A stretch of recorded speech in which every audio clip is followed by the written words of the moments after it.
सालों से चांद हमारे लिए रिसर्च का एक बहुत ही अच्छा मॉडल रहा है। यह पहला ऐसा पिंड बना जिस पर इंसानों ने कदम रखा।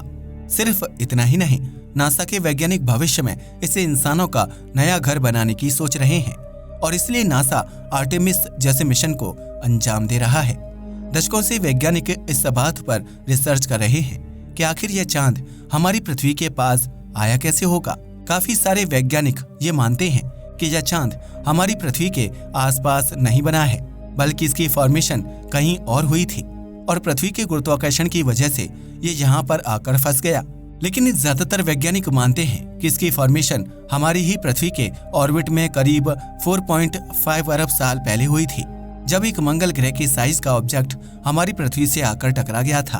तब हमारी पृथ्वी की फॉर्मेशन हो रही थी और वह आज की पृथ्वी से पूरी तरीके से अलग थी। जब कोई प्लैनेट अपने फॉर्मेशन वाले स्टेज में होता है तब उसे हम प्रोटो प्लैनेट बुलाते हैं, इसलिए तब के समय की पृथ्वी को प्रोटो अर्थ बुलाया जाता है।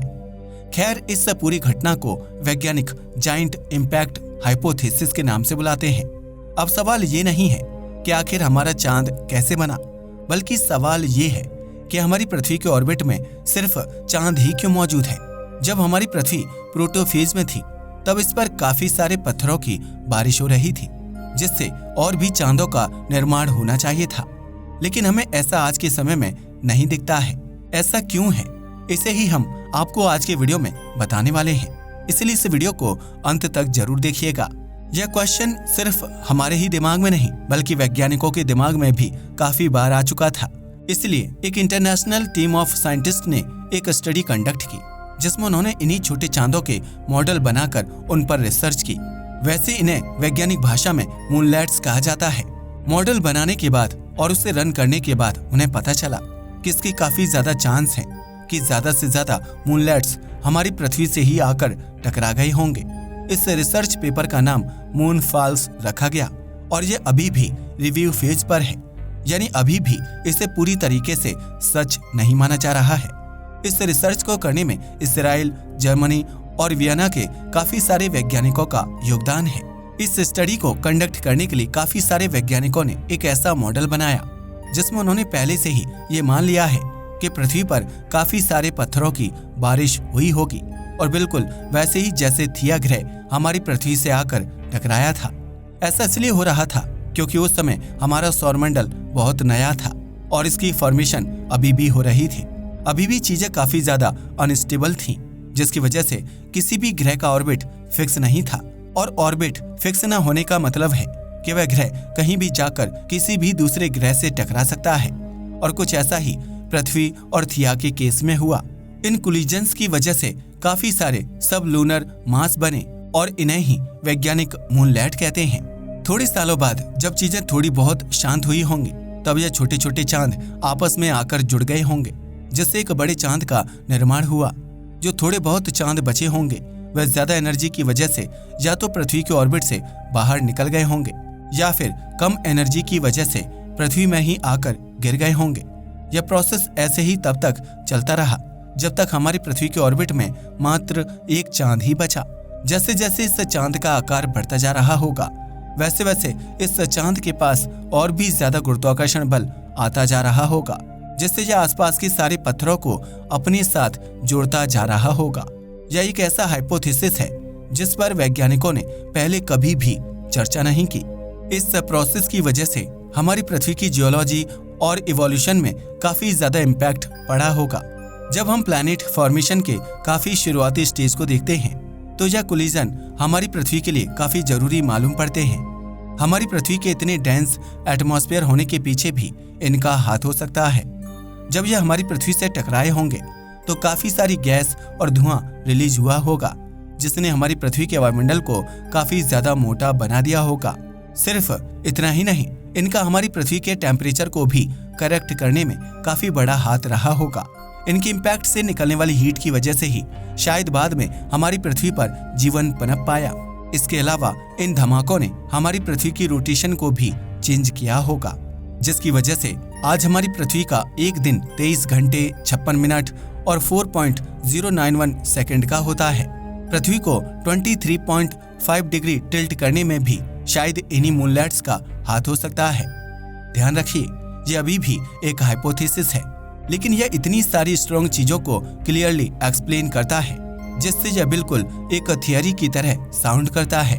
पृथ्वी के रोटेशन मॉडल को बनाने के लिए वैज्ञानिकों ने स्मूथ पार्टिकल हाइड्रोडायनामिकली सिमुलेशन का इस्तेमाल किया था।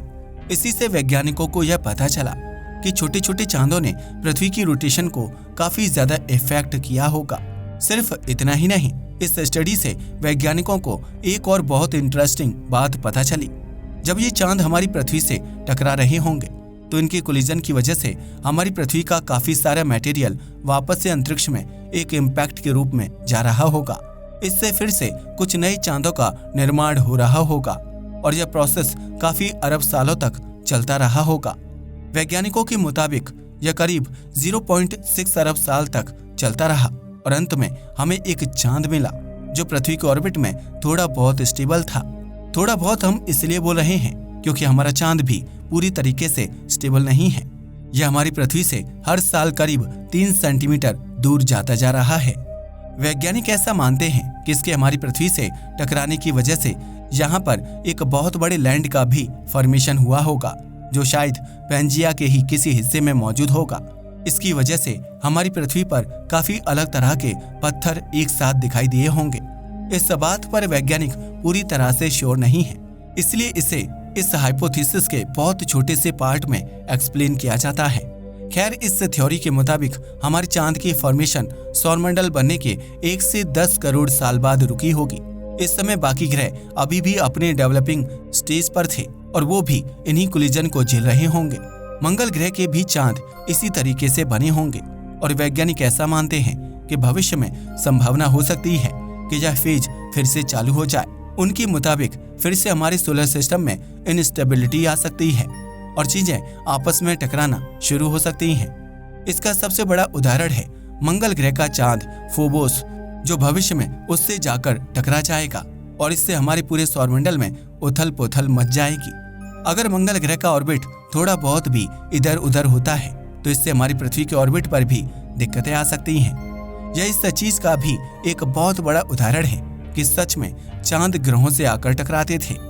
ऐसा हो सकता है कि भविष्य में जब यह चांद मंगल ग्रह से टकराए तो मंगल ग्रह का काफी सारा मटेरियल अंतरिक्ष में जाकर इकट्ठा हो जाए तो फिर से एक और चांद का निर्माण कर दे।